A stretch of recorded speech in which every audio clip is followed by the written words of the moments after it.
Welcome to Search Talk Live with search engine optimization and marketing experts Robert O'Haver and Matt Weber. Brought to you by Pixel Cut Labs. Good afternoon, listeners. My name is Robert O'Haver, and with me is the CEO of Roar Internet Marketing, Matt Weber. Hey, Robert, how you doing? Good. How are you? I'm doing fantastic. Just got back from a little religious pilgrimage. Got 3 spring training baseball games in over the past few days. Nice. Well, today, guys, we're switching it up a little bit. We're not bringing in a guest. We're going to be kind of going back to basics. And what do you call it? Search Talk Slam. Search Talk Slam. So today we're going to be talking about basically soup to nuts. Obviously, we can't cover it all in 1 hour, but we're going to cover the main important things I think that every SEO or webmaster needs to know. And if they don't, well, I'm hoping you take notes. We're going to break it down, 15 minutes each, local search, Yep. Google Ads, organic search. So if you want to plan out your next 45 minutes, that's how it's going to go down. Very good. And we would like to thank our sponsors, Pixel Cut Labs and Directive, for sponsoring the show. Without you, there wouldn't be a show, and without the show, there wouldn't be listeners. Yeah, and without the show and without the listeners, there wouldn't be this amazing thing that just came in minutes ago. And I'm talking literally hot off the press here. What's that? From the SEM Rush blog, the top marketing podcast that you should follow. And guess who's on there? Search Talk Live. Top organic podcast as reviewed by the SEM Rush blog. Check it out. Coming out today, the SEM Rush blog article listing the top internet marketing podcast that you should follow. And there we are, Search Talk Live. Thank you so much, SEM Rush. Awesome, man. Thank you. Appreciate it. Yeah. All right. Today we're going to let's get to it because we do have a lot to cover, and I want to. There's a lot of rabbit holes we could go down. Yeah, but let's kick off Search Talk Slam. Okay. Local search, and I want to share a story with you. As I mentioned, I was on a religious pilgrimage, going to spring training baseball games over the weekend, looking for a restaurant. Got to a restaurant's Gmb listing, saw for the first time a button that said, "Have Google Assistant make the reservation for you." Clicked it. It asks you 2 questions: how many people in your party, what's your preferred time, what's your backup time, and then you can close out. And then Google Assistant's going to call the restaurant, and it's actually going to make it for you, and then you get a notification back on your phone saying, hey, your reservation is secured. It was awesome. And you probably remember about a year and a half ago, 2 years ago, when this beta first came out. Remember, Everybody was talking about it. Mm-hmm. Oh, it sounds just like a human being. So it worked flawlessly. And when we get to the restaurant, said to the restaurant owner, you guys get a lot of these things? And he said, oh, yeah, probably picked up in the past couple weeks. And I said, how do you like them? And he said, they're great because they ask only the questions that are needed, so they're more time efficient for the business. So then I did a little poking around, and I said, well, how do you get that button on your Gmb profile? And it looks like the Google literature right now is saying you can't, right? It's up to them. It's a beta. Yeah, it's in all 50 states now. Okay. And it looks like they've been mostly testing it on restaurants. But that was the first time I've seen it as a user. Yeah, that's great. I mean, Android users have this feature, but you're an Apple user, right? Yes. So you did this on your phone? Yeah, and according nice. to the Google support doc, you shouldn't be able to see it unless you have the Google Assist app. Right. And I don't, and I still saw it. Wow. And you're logged into Google, obviously. And I was logged into Google. Right. Yeah. All right. Well, let's dive into it. All right. Let's go a little bit into local search. So let's talk about the biggest topic right now in local search, Rob, and that is the fading role of citations. There was a time when if you were doing local search optimization, you might have kicked in 30, 40, maybe even 50% of your time citation building. Yeah.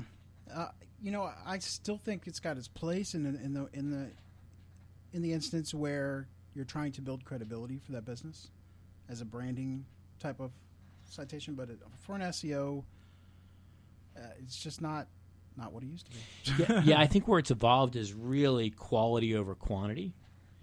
Still a lot of local searches, they put out the report with the number of citations that they've built. Yeah. But really it's not about quantity anymore. It's about finding the perfect citation that either gives you a good geographic meaning or it gives you a good industry-related meaning from that. So if local SEOs aren't doing citation building as much as they were before, talking to a group of people that may be collecting fees for this, what are they replacing it with? What should they be doing more of to rank in that local pack? Giving more. You're talking about local citations? Yeah, local pack. How do they appear in that local pack if they're doing less local citations? Making sure the NAP is blatant on the site, and down in the footer, on your contact pages. Those are really important signals, and obviously making sure that your GMB is set up correctly. Yeah, I think that's a big one. Yeah. I think a lot of people are into the set it and forget it mode. Right. And they don't realize how much Gmb changes, it evolves. Yeah, quite often. I've done a lot lately in the Gmb side, and I've been testing because just recently, probably 3 months ago, they did an update, and the update was quite dramatic. I mean, it totally changed its ranking algorithm as far as ranking businesses, and through the testing, I found that being active on there, making sure that you're getting reviews for your business, making sure you're responding to reviews, making sure that you are filling out all the pertinent information as far as your address, your categories and topics. Those are a huge portion of it. And then also making sure that, let me give you an example. Let's say you're an Orlando plumber and you do toilet repair or something like that. It's a bad example, but make sure that you use those custom categories, because obviously there isn't a category for fixing toilets. So you go in the custom category section. You make sure that you have, make sure you've done your keyword research and you know what people are looking for that particular niche, and make sure you put a good description detailing, and talking about the toilet repair and what kind of work you do.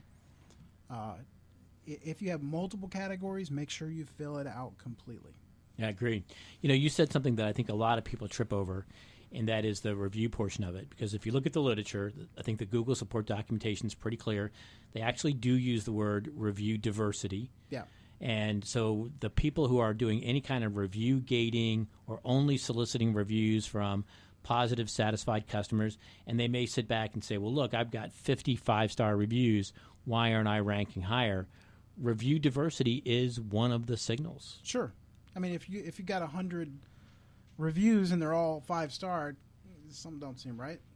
Yes. And then they don't have any comments in them. It's kind of obvious stuff. But most importantly, I've seen with this new algorithm for the 3-pack is making sure that you respond to them. Even if they say, oh, I love your business, it's great, give them a thank you. Give them, don't make it automated where it's the same answer for every person. Change it up and make sure it's unique to each response. And then if the negative ones, respond to them. Oh, I'm sorry this happened to you, whatever. Call our customer service number, take it offline, get them to call you, and they could possibly turn that into a positive. Yeah, you're so right. Because when we talk about reviews, yes, there's the ranking part of the conversation. They're right. Part of the algorithm. But a larger picture of the reviews for most businesses, it's how they communicate their commitment to customer service. Right. It's the clothing that they're dressing their customer service image around. If customers go to these reviews and they see nothing answered, they're going to walk away and they're going to say, hey, these are people that just don't care about customers. Yeah. And it's extremely important. And I've seen, just by doing those steps, I've seen my clients go up to the top, in the top spot of the top 3 positions. And for SEO, especially SEO being as hard as it is nowadays, being pushed down because of ads in the 3-pack, if you're going up against big companies and you can't rank very well, maybe you're in the top 5 and you can't get any higher, get your Gmb listing going. Yeah. There's a little more fluidity, I think, in the local pack rankings than there is in organic rankings. Sure. And now you talked about making sure you're maximizing all the functionality inside the Gmb. Posts. So many people not doing the Google My Business posts, and yet they're walking away from free digital real estate. Yeah, I think the turnoff is because they're temporary. They don't last. I personally haven't put a lot toward that. I've put some posts in there, but they're gone after so long. We do see a lift. Google's got a big, on their support document today, how to use posts for the coronavirus issue, right? Mm-hmm. So they're advocating if your business is influenced by coronavirus, your hours have changed, any type of your methodology has changed, Sure. use Google My Business posts to communicate that. Mm-hmm. And I think it's a really good piece of advice. Those things get a lot of eyeballs. I think the other reason why some people overlook them is because they've kind of moved around a little bit on the layout of the profile as Google tests where they appear. Yeah. And there's now different types of posts that last a little bit longer than 7 days. So, I'm a big believer in if somebody gives you free, valuable digital real estate, you ought to take it and use it. Yeah, but I think a lot of businesses too unless you have a company like yours, an agency, some of them don't have the resources to pop that out, Yeah. But definitely, if you've got the resources to write the content, definitely. But now it becomes part of your social media plan because some of those Sure. posting tools now post to GMB, which you could turn the clock back 2 years ago. None of them posted to GMB, and now you can set that up and use your content that you're creating for your other social media outlets, adjust that a little bit, and automatically post it to GMB. Nice, and that's another signal to show that you're active in the industry. That's a big one. Yeah, and you said also people are putting up the GMB websites, even though they have websites too? Yeah, so let's talk about a couple interesting things that people are testing right now in local search. And one of the fascinating tests that we're doing and that I see a couple other people doing is go ahead and fire up that GMB website, even though you have a regular website. Put it up there, all right? Because the theory is that website is a trusted signal because it's Google, right? It's GMB. Sure. And it's using the information that you've already populated into GMB. So what's the value of that? If it occupies even a little bit of the shelf space, you win because it's free, right? What we found is that it doesn't get a lot of clicks itself, but the minute we put it live, we saw a lift in not only our local traffic, but we saw a little bit of lift in organic as well. Now we're in the early stages of that test, and we're following it through, but I know other people out there are doing that same test. So educate me on this. How does it work as far as, how it has click to the website button? Yeah. Is there two now, or what is that? How does that work? You can designate that to still go to your regular website on your GMB profile because you're going to put that URL in there. Right. Yeah. Okay. Now, speaking of that, though, we want to get back to testing. Yeah. How can people know that this whole local search effort is worth it? Try it. No. There's one other thing I didn't mention. I did want to mention when you do the custom categories, if it links to a page that has the same title, like for instance, I was saying toilet repair Orlando or something. Obviously, you don't want to use that. Well, you can, but toilet repair is a bad example. But let's say personal injury lawyer. Let's say that. So if the landing page that lands on that for that category, it talks about if you're putting personal injury lawyer as the same type of title, maybe with the local citation, it ranks that listing because it's looking through your site, Yeah, it's trying to connect the dots. Correct. Right. So it gives you more. What am I looking for? So consistency, alignment, Yeah, everything exactly. should be aligned. Right. But in terms of tracking local search, knowing that all this work, which to a lot of people looks like busy work, I think sometimes local search comes off as busy work, or sometimes is it worthwhile? If you're not using UTM tracking parameters in your URL and local search, you got to start it, and you got to start it tomorrow, right? It's non-negotiable on there. It's the only way that you can prove to yourself, prove to your client that this work is bringing back value. And not only just UTMs, but tracking phone numbers. Yes. Use those because you can break that down to specifics to what, obviously you want to track your marketing. So using the UTM and the phone number is super important. And even like I just implemented CallRail on a website.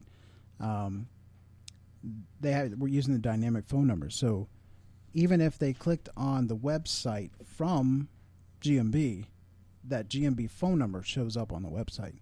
Yes. So it attributes. It's the first attribute. Yes. You know what I'm saying? Yeah, totally. Now we're tracking this through UTM codes.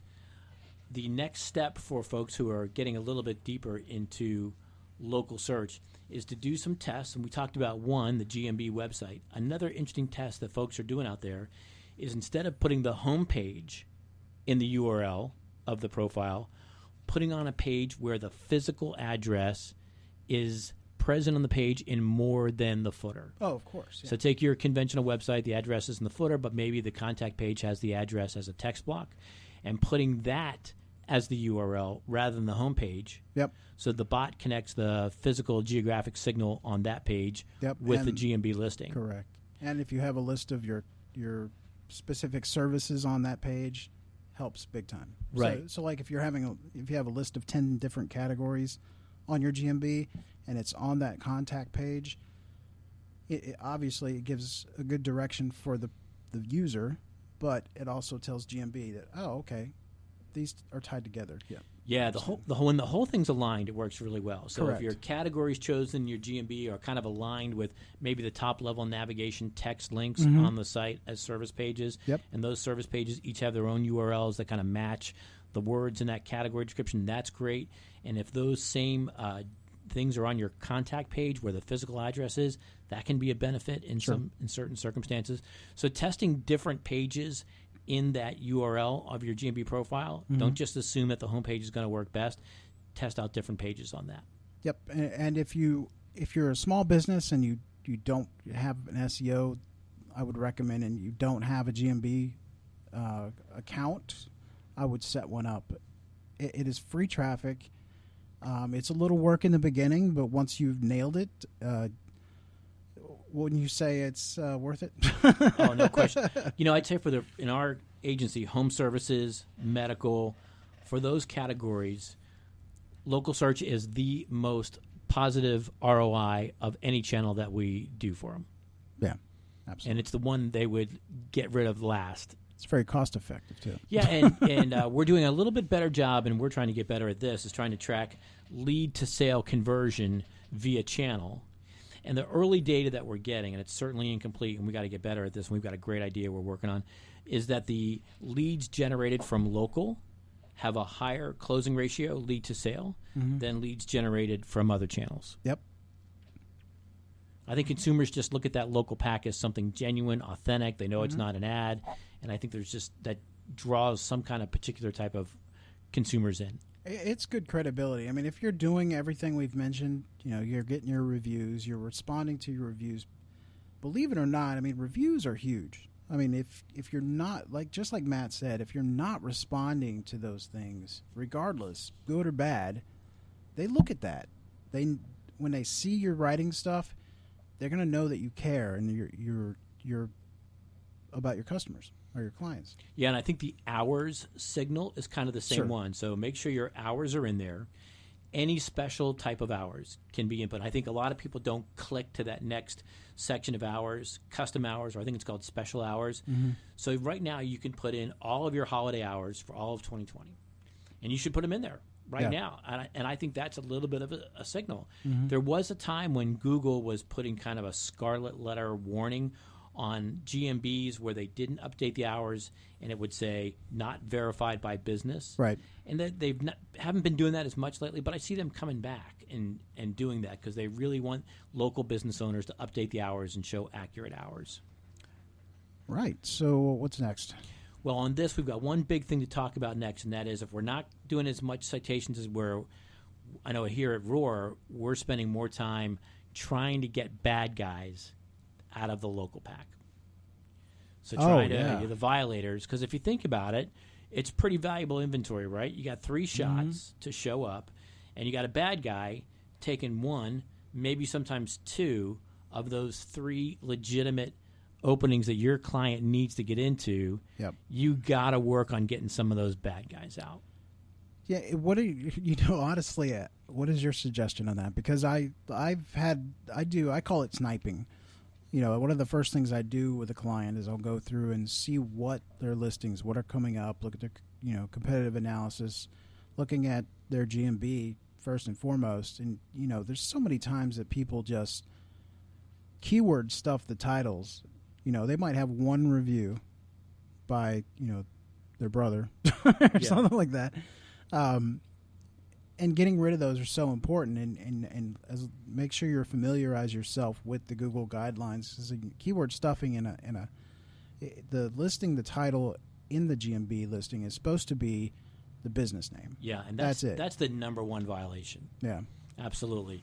Yeah, the number one violation is people misusing the business name, like calling themselves, let's just say hypothetically, Tampa Pest Control. Right. But the name of the business is actually Ed's Pest Company. Right. And that is so much more frequent that we see. Oh, yeah. And then we see businesses creating duplicate or ghost GMB listings because they're trying to get more of this shelf space. Yeah. And it's a tough thing to do because you can't go to Google and say, show me all of the bad guy GMB listings. You kind of have to do search after search after search. Yeah. Then you got to trap them, you got to screenshot them, and then you got to report them to Google. And we keep a spreadsheet. That says reported it on this day. We follow it up on this day, and we have a prescribed number of days that goes by before we follow it up on it again, and we report that to the client. But that is pure elbow grease. There's no automated way to do that. No. But the other advantage you do have against those, if they're just keyword stuffing, if you're doing the reviews, if you're filling out all the category information, the date, the time, obviously the address, the area served, all those things, if you're doing that, the chances are the guy that's trying to snipe or take the first spot from you is not doing those things. He's not following up on his reviews and all that stuff. Right, yeah. And so we find a lot of situations where it's a ghost GMB. They've put up this 2-page, 3-page website, super slick to kind of match the business name. But when you call the number on the website, it goes to a business with a different name. And that's sometimes the only way that you can find out that it's a bad guy. Wow. So let's get the bad guys out of there. Yeah. And create more opportunities for us good guys. Absolutely. All right, that is Search Slam section number 1, local search. Are you ready to go to Search Slam section number 2? I am. All right, it's Google Ads. Man, there is so much going on in Google Ads. Yeah, didn't you mention last week there was an update or something? Well, for Google partners, the internet. I hate to use this phrase. The internet is blowing up. But the forums. Let's go that way. The forums are blowing up over Google's new rules to be a Google partner, and one of those is that you have to have certifications, 2 times the number of certifications, I believe, for every user in the accounts that's hooked to your MCC, which that in and of itself is a nightmare for agencies. But here's the one that's super interesting, is they're now going to grade you as a partner on the use of their recommendations. Wow. Yeah, so they're going to look at, do you even open the recommendations tab? And I'm going to be honest with you here. I don't always. And then do you implement them? And the first iteration of this new Google partner document said there was going to be an actual metric that said, hey, that you were expected to use 70% or 80% of their recommendations. What? Yes. And here's a couple instances why that's, love you, Google, by why that's crazy. So I've got and you work a lot in the law space too, right? So I've got an attorney that does immigration law. And I've got another client that does timeshare law. Mm-hmm. And in the timeshare law account, one of the recommendations is use the pricing extension. Now, I am not going to my client and saying, hey, we need to post the prices for your services as this extension in order to take advantage of one of Google's recommendations. No way. No, you can't use pricing for every business. You can't use a price extension for every business. No. And then, of course, what's one of their most common recommendations? Increase the budget. Oh, yeah. Yeah, you have missed blank amount of shares, so increase the budget to this. Well, we're not going to go to our client and say, hey, appreciate you the fact you gave us a budget, but we need to increase it because Google recommended that we do that. Yeah.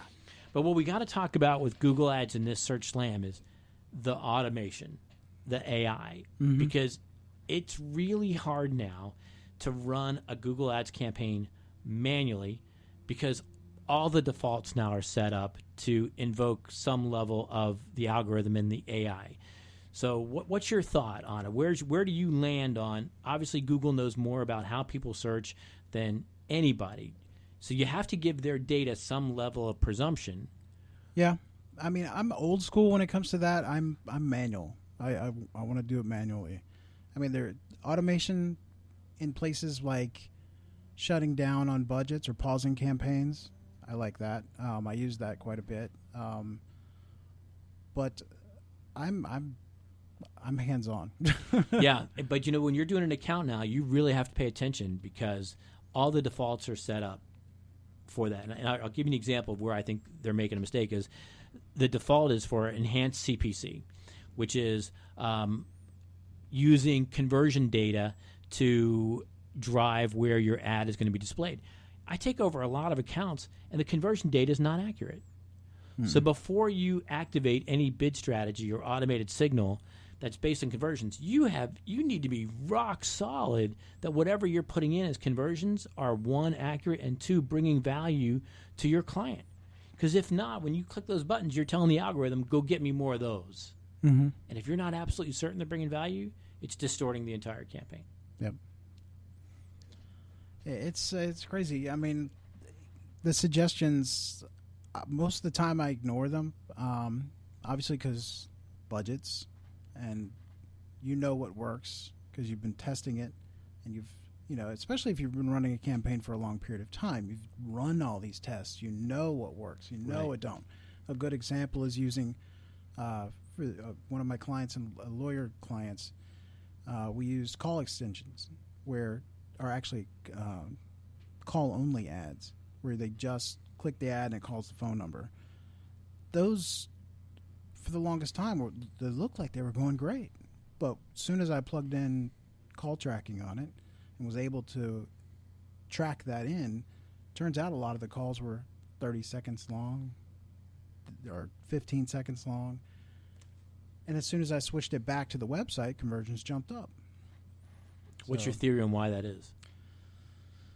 I don't know. I mean, looking at the data, a lot of the calls were fake. I'll give you a theory. And if anybody else, by the way, you can talk to us live on Twitter right now. But if you have a different theory than I do, throw it out. The landing page quality score of call-only campaigns, I think, is based on parts of the call experience. How long does it take to pick up? What happens when you pick up? So a lot of the phone tree system, voice tree systems, and even some of these call routing systems, there's an electronic signal that is sent when the call is picked up that sometimes the human being doesn't hear, but the bot hears. So the bot can tell the difference between when a human is picking up and says hello right away and when some kind of electronics is picking up. So the landing page equivalent for call-only campaigns is that call experience, and I have had low quality scores for call-only campaigns, and when I tested the calls myself, it is clients that have huge voice tree systems where the automated system picks it up and says, we're really important. You're really important to us, but hold on for just a minute. And somebody will be, I think you get dinged for that. Yeah. That's my theory. This particular client doesn't have an IVR. It rings in straight. If they put them on hold, obviously, then they have the recording. But I don't know what it is. I mean, it literally, some of them, I would say a majority of them were less than 10 seconds. I mean, 2-3 rings. So I don't know. I don't know if Google they're counting calls if they're under 10 seconds or what. No, they're not. And you can actually adjust that in the goal setting as well. Okay. Yeah. Okay, Robert, you've taken over a lot of self-managed accounts. Yep. Let's go through, both of us, 4 top mistakes that people make in self-managed Google Ads account. What's the biggest mistake that you see someone who's self-managing it, not a professional, does in their Google Ads account? Campaign structure. Campaign structure. I totally That would agree be with that. number one, I would say. Not theming out their keywords, matching the keywords to landing pages. They're just kind of throwing them all in a bucket and then letting it run. You know what I'm saying? Totally agree. So the ad's not relevant Right. to the query because of that. I totally agree. That would have been my number one as well. Sure. My number two, and I'm a little bit of a stickler for this, I admit, lousy ads. Oh, yeah. Just lousy ads. I mean, let's face it, Google Ads, when you get on that SERP, now it's a bar fight, right? It's your ad against the other two guys, and it's just a bar fight. So who wins? Right. Yes, placement has to do with it, but also quality of ad has to do with it. So you just have to write something engaging, provocative, attention-getting, and if you're not looking at what your competitors are writing before you write your ads, you're just going to show up and you're going to look like everybody else. Mm-hmm. And so you're forfeiting that. So my big one is poor ads. Yeah. And Google best practices on that is you're supposed to rotate ads. You're supposed to have 2 to 3 per ad group, and then rotate those. Like if 2 are not performing well, create 2 more. Yeah. And then run that. It's a pigtail bracket, right? Competition. Correct. So you're going to pick the loser, kick out the loser, the winner advances, and then you put in another ad to try to beat that winner. And that competition goes on and on and on. Yeah, and that has to constantly be done. Yes. Okay, number 3, what's your next most common mistake you see in self-managed accounts? Landing page. Poor landing pages. Yeah, really poor landing pages. Some of them not even relevant to what the ad's about, or if it's not relevant enough. So, I mean, they've got to be paying through the nose for the pay-per-click because the page is not relevant. Right. So it's costing them more than what it would if it was done professionally. Yeah, Google Ads, and I love this phrase, it's a brain versus brawn medium. Yeah. And so many people go in there with brawn. They got money, so they're going to bid. They're going to I'm going to beat you because I'm going to bid more than you. But really, if you get into it, it's brains. Sure. Right? Using quality score to lower your bid, and it also gets you that higher rank. So it's a brain medium, not just an outbid the other guy medium. And then even further, I mean, this kind of goes off the beaten path a little bit, but the landing page just not being optimized for conversion. They don't have a form on the page, or they don't have their phone number on the page, or the vital information that needs to be there. Yeah, there's a whole pitcher-catcher relationship with Google Ads and websites and landing pages. Like, let's say you're running your Google Ads campaign flawlessly, but if your landing page is terrible and your website's terrible, you're not getting the return out of Google Ads. You just can't separate the two. They always have got to be taken together in context. Very much so. All right, my last one, most common thing that I think somehow, this will be number 4, most common mistake people make in self-managed ads is not paying attention to bid adjustments. Yeah. Because every account will eventually display a pattern, right? And part of what you're trying to do as a Google Ads manager is detect that pattern. And the biggest pattern that evolves most quickly is device. Yep. Somebody's going to do better. Desktop or mobile, one or the other. And the minute you start detecting that, you want more of those. Mm-hmm. Now, here's where some people make mistakes on the bid optimization, though.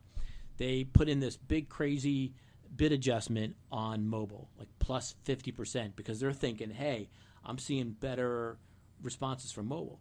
But what they may be doing without realizing it is getting fewer mobile clicks, because in essence they've raised the average bid so that the daily budget then goes less because they've got a smaller amount of money to work with because they're averaging bid. And then they look and they go, well, why did results go down?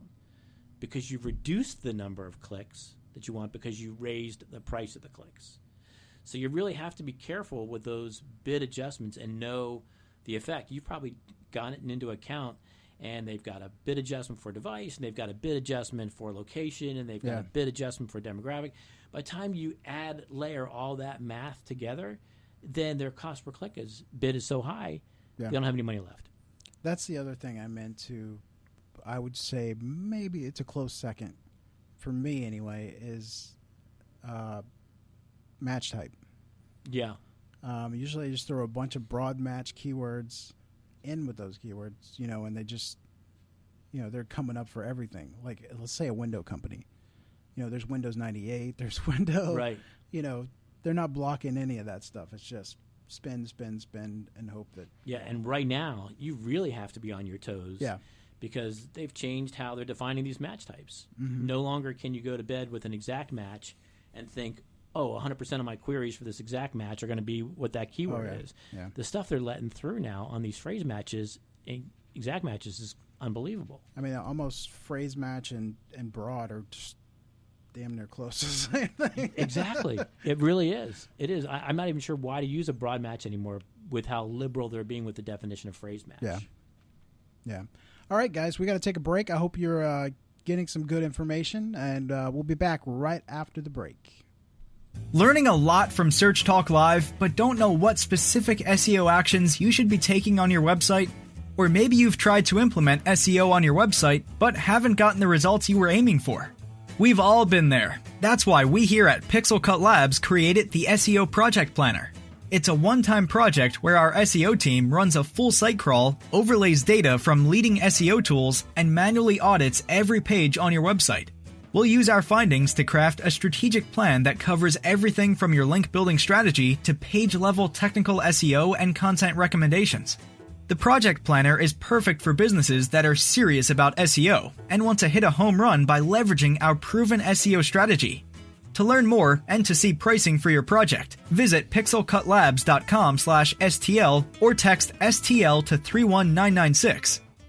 Pixel Cut Labs. Welcome to Page 1. Directive is an industry-leading search marketing agency fully focused on helping B2B marketing teams increase their results. If you're looking to increase your marketing qualified leads and decrease your cost per acquisition for search engines, I'd highly recommend you take a look at their site. We've actually had their CEO, Garrett Marguth, on the show, and I can honestly say these guys are doing some great stuff. I hear that they even have their own analytics system that lets you correlate your SEO, PPC, or content efforts directly to revenue. If you're a B2B company and thinking about switching agencies, or if you're in-house and need help, I'd give Directive a look. Visit directiveconsulting.com or call 949-214-4024. Again, that's 949-214-4024. Again, that's Directive at directiveconsulting.com. Your website analytics data probably feels like this, but it could feel like this. Making sense of all the website data available to you hasn't been easy until now. Smialytics transforms your website analytics data into easy-to-understand, memorable photographs. You pick your own photo theme. Smialytics, S-M-Y-L-E, lytics. Like analytics, only happier. And it's free at smialytics.com. Want to know how your website is doing? Get the big picture with pictures. It's the easiest and most enjoyable way to understand your website data. No charts, no graphs, no cost. Sign up today. Smialytics, S-M-Y-L-E, lytics, like analytics. Only happier at smialytics.com.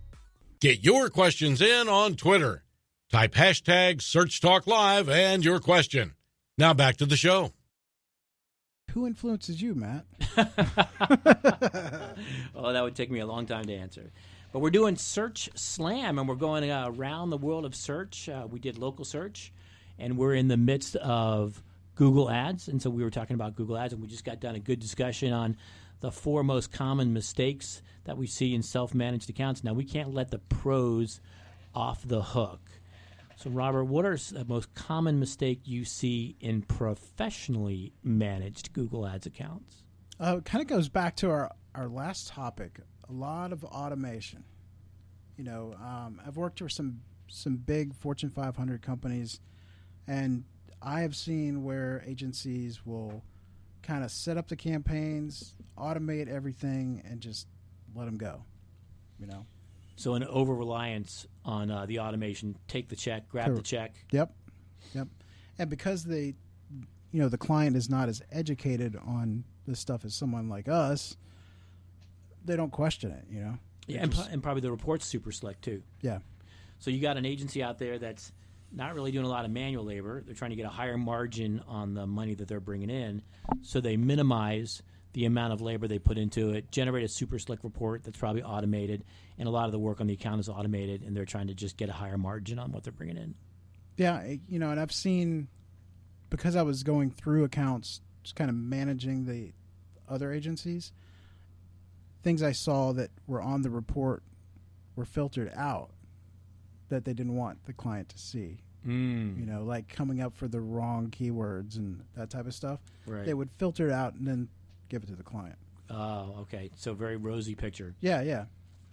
I'll tell you the thing that I see now, and I think what's getting hot, and it should be, by the way, is a greater use of the display network in even smaller search counts, because either you're doing retargeting or you're doing RLSA on branded terms to reduce the cost exposure of branded terms. So I think more people are now doing display network. Okay, that's a good thing. Sure. But what I see in professionally managed accounts is they are not managing the display accounts well, and I think it's harder to get the reins on a display network campaign than a search campaign, because there is just a black hole of advertising inventory out there. Sure. On the Google Display Network, and man, Google's going to put your ad wherever it can, right? Yeah. Every nook and cranny, and you got to fight to make sure that you are getting control over where those ads are displayed, because it'll go, and it'll go fast if you're not paying attention to it. Yeah. So that means putting in exclusions on mobile categories if that's your thing. And you know what? There's no other way around this. You just have to look at the placements, and then you have to go back and add those placements when they're not appropriate to your exclusion list. Don't you control some of that with contextual placements? You can put in your own placements if that's a level of targeting. Right. But the minute you choose either a custom intent audience or you choose an in-market audience, Okay. then you're freeing up Google to run that ad wherever it is, because it's who you get in front of, not where the ad displays. And man, it's going to show up in some awfully weird places. Some places your client probably would not want to have their brand in. Sure. Yeah, I think display is a great alternative for my law firm clients, or they've got keywords that personal injury lawyer is anywhere from $200 to $450 per click. Mesothelioma, almost $1,000 per click. So display is a great alternative for that. Yeah, if you haven't tried it yet, I think take maybe 25% of your budget, do a display network campaign with a custom intent audience, where the custom intent audience is defined by the websites of your competitors. Right. And check it out. So at least what the algorithm is saying, okay, we're going to go find you people who have either visited these websites or who match the characteristics of people who match these websites. In theory, those should be your buyers, in theory. So worth trying, because as you mentioned, the cost per click is so much lower than in search. Now you got the lower conversion rate, right? Because they're not actively, and maybe the landing page that works for search, that works for that prospect who's actively looking, isn't the same page that's going to work for these people who aren't actively looking for it. That's something you got to think about, but I think it's worth testing for most folks. Yeah, I mean, it's also a great filter. You retarget them once they land on your site. Yes, exactly. And then if you are fortunate to have an email list of your customers, that's another great custom intent audience to create that's got a high match, and then create a similar audience to that. So, 2020, don't be advertising to everybody. Focus, target on that, and make that advertising dollar go further. And that's one thing that really needs to be managed quite often, because of the placements and where they go. It does, yeah. I think it takes more time per campaign to manage an active display campaign than it takes to manage an active search campaign. Yeah. Are you ready for the last part of Search Slam? Yes, sponsored by Directive. That's right. Search Slam part number 3, sponsored by Directive. And this is about Robert's favorite topic, organic search. We got to start with the big question. We ask our guests a lot. This question is it really worth it anymore with so many different elements on a search engine results page? I mean, you've seen the studies. The number one click organically is now anywhere from the 15th to, in some cases, the 25th possible click on a SERP. Yeah. Is it still worth it? I would say it's about 60% of the traffic now, as opposed to local, 3-pack, and paid. It may be a little higher than that. I mean, less than that, but I think that it is 100% worth it because let me give you an example. I have a law client, and he ranks in the 4th position on Google. And above him, he's got these really massive directories. You know, best super lawyers, Justina, and a few others. So those are really hard to compete against because they've got a million links going to each one of those websites. So trying to pass those it'll take a long time to do that. So put your listing in those directories. You know what I'm saying? Just so that you cover. He's covering 4th, 3rd, 2nd, and 1st. Make sure his GMB, I mean, this is all part of SEO. Make sure his GMB is listed. And if he's got a budget, make sure he's sitting there and paid too. Grab the shelf space. You've got it all. Get as many of those spots on the SERP as you can. Exactly. You've got you've got the paid, you've got the Google My Business, and you've got the 4 below that. Yeah, no, but let's talk about the average business owner listening to the show, because the reality is organic has become a win or go home activity. Yes. Right. So great article by Backlinko a couple months ago. The number 1 organic listing gets 37% of the organic clicks. It degrades significantly all the way down. So the second one gets like 17%, and the third one gets 3%. By the time you get to 4, it's almost 0. Yeah. So it's a win or go home. So the judgment you have to make with SEO now is, can I get to that top spot? And how do people answer that question? Because you may be legitimately in a place to say, you know what, I'd love to rank, but the truth is, if I took that same time and effort and money and put it into paid, where I have more control over it, you might be more profitable in the long run. What's your thought on that? How can someone determine if they can actually win organic? In the long run, I'd say I still think it's viable to rank if you're ranking first. I mean, obviously, it depends on what you're trying to rank for. I still think SEO's got a huge value. But there's no glory in finishing 5th. No. So if you're a business listening to this podcast and you go, you know what, I've done everything really well, and I've gone from the number 1 listing on page 2 to the bottom listing on page 1. Time to celebrate? No. If you're on if you're on page 2, you might as. That's where they hide the bodies. And that's why organic is increasingly becoming this win or go home activity. You've got to get to the point where you can rank number 1 to really realize the potential for SEO. And in your situation, you're not going to hop over those directories. No. So you've got to make some assessment as to what's winnable, and not every phrase that you want to compete for is equally winnable. Right. So part of a good SEO strategy, although some people don't want to hear it, is somebody saying, this is winnable, this is not. Sure. And we're going to put our time, attention, and energy on the winnable ones. And I see a lot of people losing a lot of energy trying to rank for what are literally unwinnable phrases. Sure.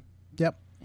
And it's, you've got to really think out of the box. You've got, just like I just used a lawyer, for example. Personal injury lawyer is almost impossible to rank for unless you give it a good couple of years. And money, time and money. Yeah, exactly. But maybe car accident lawyer, maybe that one's an easy to take and gets really good conversions. Yeah, so, and I don't know that we're still using the phrase long tail, because so many search queries are long to begin with now, right? So I don't know that one is longer than the other, but I agree with that, let's say, more segmented approach. And I have the same situation. We had a divorce attorney, $45, $35 a click. Not going to rank number 1 for divorce attorney, but we went after parental custody agreement modification. Yep. And bang, we were able to rank relatively quickly for that. Now, the volume's nowhere near divorce attorney, but the time and effort it took us to get there, super short, and we got a decent return on it.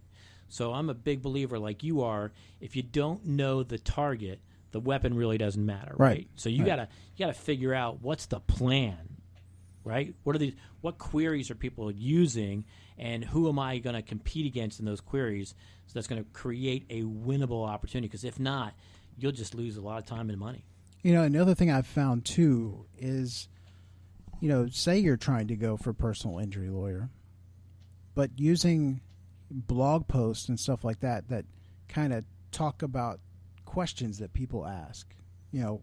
Where do I find a good personal injury lawyer? Or where, the long tail stuff that you may not rank for the perfect keyword, but you can get really close with articles that answer the question of the person, especially when you're marketing up in Schema and stuff. Yeah, so we've preached visiting answerthepublic.com, which tends to show the queries that are question-based. Mm-hmm. And people do go to the web to solve a problem.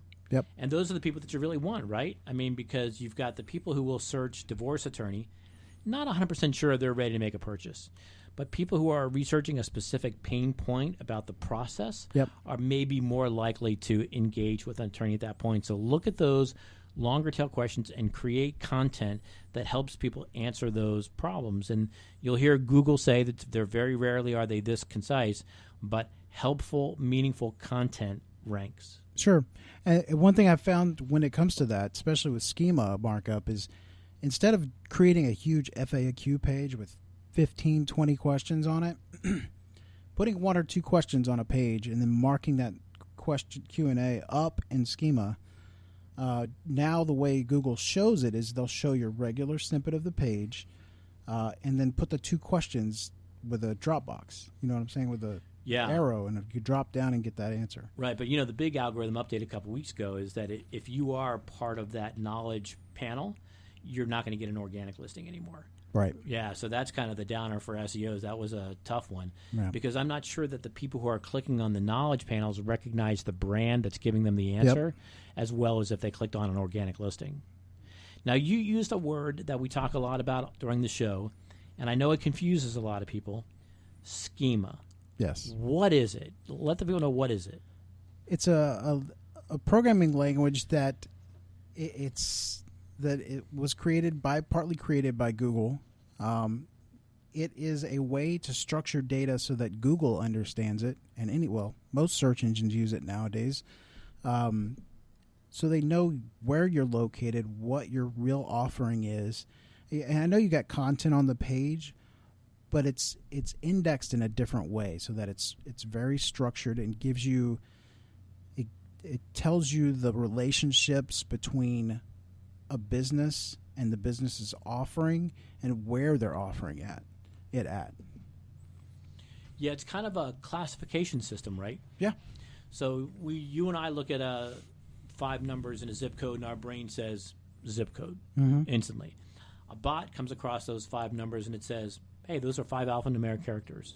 Yeah. It doesn't automatically, in all instances, know that that's a zip. So schema is a tag you put around that numbers to tell the bot that that is a zip code to make sure that it's consistently interpreted one way. Right.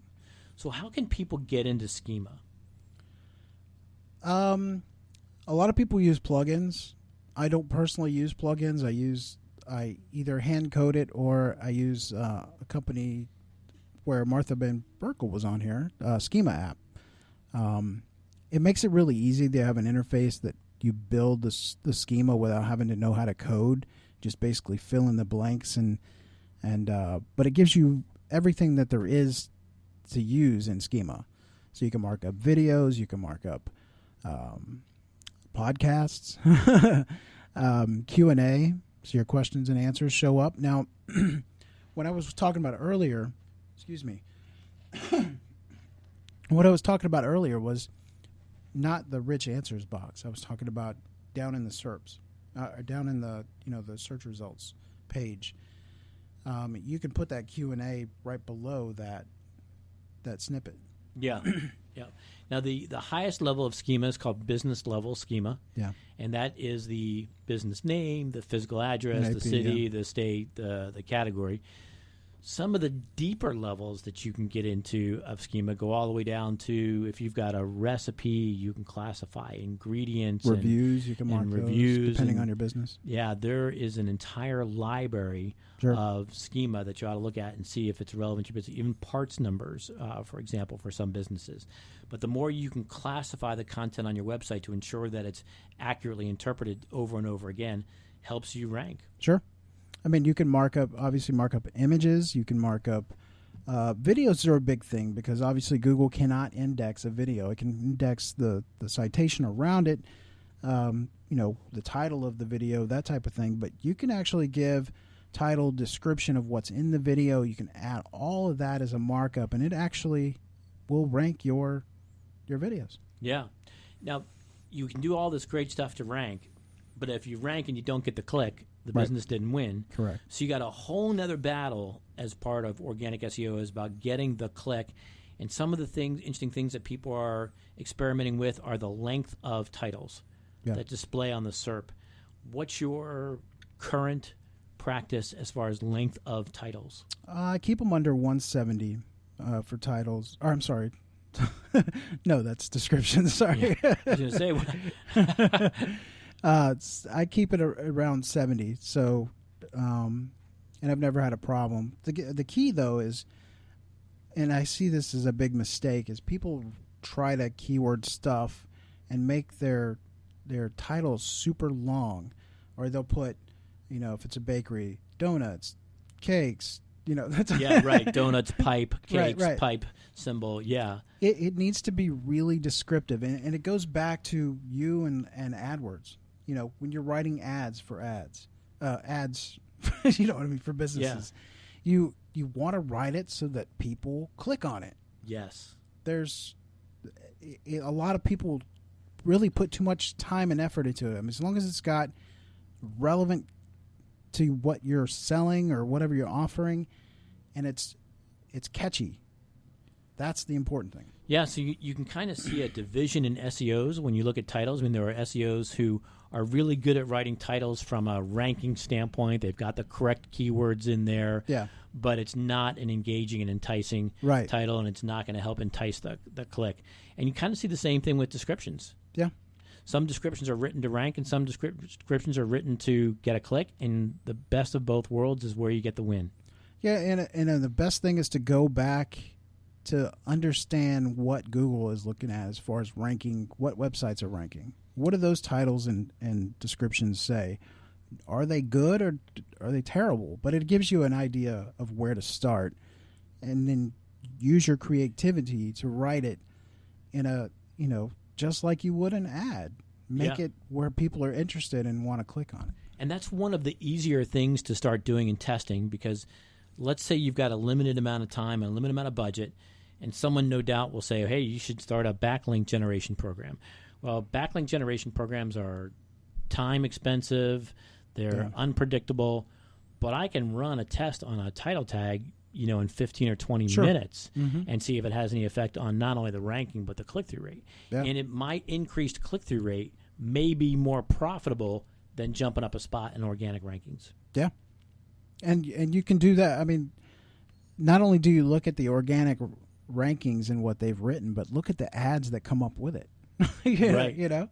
See what's in the top spots. Those obviously are getting the clicks, and that's a good way to look. Which is another thing that you kind of have to do if you're trying to figure out what's winnable. Yeah. You've got to use your tool to figure out why is the other guy ranking in front of you. Mm-hmm. How many what's their backlink composition? How many words do their pages have? You've got to understand all of that, because ultimately they're not going to stop doing what they're doing and just let you walk in front of them. Sure. You got to go over them. Yep. So you got to beat them. So without understanding what they're doing well, it's much harder for you to beat them. Yeah, and that takes a good person to analyze the site and the content. Content is a big key part of it, making sure it's clear and understanding to what you're trying to rank for. To me, and I'm probably going to be shot by some of the industry, but worrying about how many keywords are in content, to me, is old school. Making sure it's well written and if you're sticking to the topic and you come across as an authority with that content, that will get you ranking. I agree, and I'll even add to that. Let's just not talk about Google for a second. Let's talk about the consumer. Consumer goes to Google because they have a problem. So they go to your page, and what's the first thing they see is they see, in most cases, websites that just simply re-paraphrase what the problem is, right? They give a definition to what it is. You haven't helped the user solve the problem at that point. Sure. Cut back on the chest-pumping copy on that about how great you are and how long your business has been in place, and get right to why should the customer pick you, and how are you helping them solve their problem. Absolutely. It's a different way of copywriting now in 2020. Yep. And I've pushed this a lot, is not only getting to the point in the first couple of paragraphs, but why should they hire you? What makes you different than your competition? Make that known on the website, because that'll make a huge difference. Yes, and you're listening to Search Talk Live, recently named one of the most influential internet marketing podcasts to follow by SEMrush. In this particular section is brought to you by Directive. Now, you ready for the tough one? Yeah, sure. What tool do you use to try to dissect what your competitors are doing so that you can rank better than them? I've used many tools, and I've used them all. I've been sticking with Ahrefs. Ahrefs really does, and they're not a sponsor right now, by the way. I'm just saying this because it's coming from the heart here. It covers everything. Content gaps, link building. It covers. It tracks your keywords, rankings. Help me out. There's a whole. What's a content gap for people that are listening? Content gap is where it's a competitive analysis of your competitors versus you, and you say, okay, well, this person's writing a lot about, I don't know, any topic, but you're not writing about this topic, but this one is getting a lot of shares. It's getting a lot of, it's doing what it's supposed to do. It's getting conversions. Right. You obviously don't have that data as far as conversions go, but you can have a pretty good idea by looking at the content and where it ranks. Using that tool will give you the opportunity to get ideas for new content. And then you obviously you don't want to copy the person's content. You want to make yours 10x better. You know what I'm saying? Yeah. So that's where that comes into play. I agree. I can remember being nostalgic here for a little bit. When I first got into SEO, we would budget like 40 to 50 hours to do the typical SEO audit that someone paid us for. Now we budget 20, and we put out a better product because of these tools. Okay, we cannot leave organic search without talking about the lowest hanging fruit of all to rank better, page speed. Still, the number one nemesis of the average business website is load time. Why do business websites struggle with page speed? It's very technical. You've got to look at server side versus, what's on the pages. For example, let's say you put a YouTube video on and it's loading at 4.5 seconds. Well, let's say you change that to an image, clickable maybe to a modal or whatever, and the load speed drops to 2 seconds. It's just finding things to fix. Maybe images are way too big. They're 4 megabytes and they should be 300 kilobyte. Yeah. So, looking at that, making sure that you don't have a lot of JavaScript on your site, maybe combining JavaScript. There's a lot of great tools. There's one tool that I use on all WordPress sites. It's called Rocket.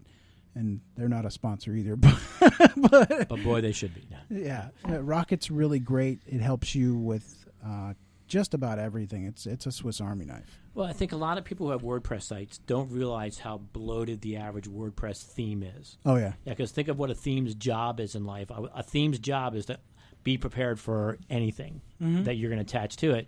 So it's bloated with all kind of stuff that your website doesn't use. Yeah. So most really good, sophisticated shops are making their own themes, and they're making their own themes because they can get out some of that bloat.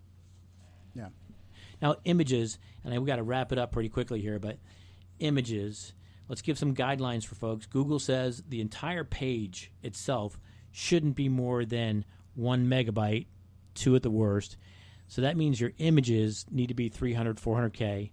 And you can easily find an average business website where they have one image by itself over a megabyte. Yeah, it's usually the header across the hero top, image, right? The banner, slider, whatever. And how many of them are still using the rotator? Oh, yeah. Right? Yeah. And so that carousel itself is causing the problem because what do people do with those carousels? They put in too many images. Yep. And the research is pretty clear. People barely remember one image, let alone 7. And you can still find many carousels out there that have like 8, 9, and 10 images. Sure. And so all you're doing now is bloating the page because you're not bringing any value to the user. Yeah, and there's some great tools like GT Metrics. Google has a developer tool to test speeds, and it breaks down for you on mobile and desktop. And you have to dissect it. It'll tell you, maybe you've got too many JavaScript files, and you can, fix that by combining those files. Images, there's just a host of things. I mean, we could cover here, but getting your site speed, you want to be under 3 seconds easily. And that's on the high end to me. I mean, you really want to be somewhere in between 2 and 3. Yeah, and if you think about it, it's really one of the few things that Google has spoken about with direct clarity. Yep. I mean, they say page speed is a ranking signal, right? They almost use those words. Especially when it comes to mobile. Yes. Because it's mobile first. Yeah, mobile first, get that low-hanging fruit.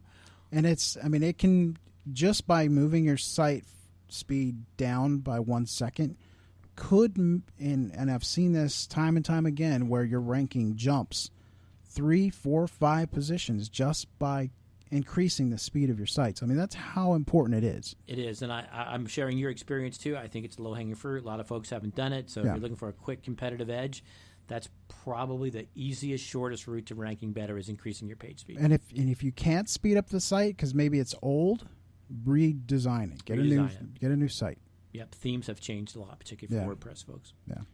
All right, well, it looks like we have got to wrap up. Yeah, we are out of time. I've enjoyed the conversation. Yeah, this Search Slam has been great, and we'll see what kind of feedback we get on it. If you like the show, comment where you're getting your podcast, and maybe we'll make this a regular feature, Search Slam. Yeah, and share it with your friends that haven't heard the show before. Share it on Twitter. We promote it quite often. And please, if you'd like the show, visit our sponsors. Pixel Cut Labs, check them out. They are doing some really amazing things over there. Check out Directive at directiveconsulting.com. And then, obviously, Pixel Cut Labs is pixelcutlabs.com. And please, leave us comments on Twitter. You can go to #searchtalklive.com.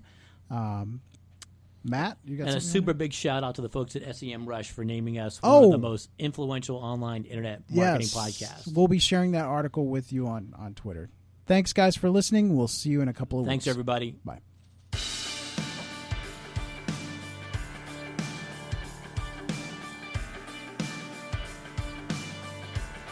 Search Talk Live is brought to you by Pixel Cut Labs, a 2019 U.S. Search Award-winning SEO agency. Welcome to Page One. If you have a question about today's show or would like to be a sponsor, email Robert at searchtalklive.com. That's Robert at searchtalklive.com.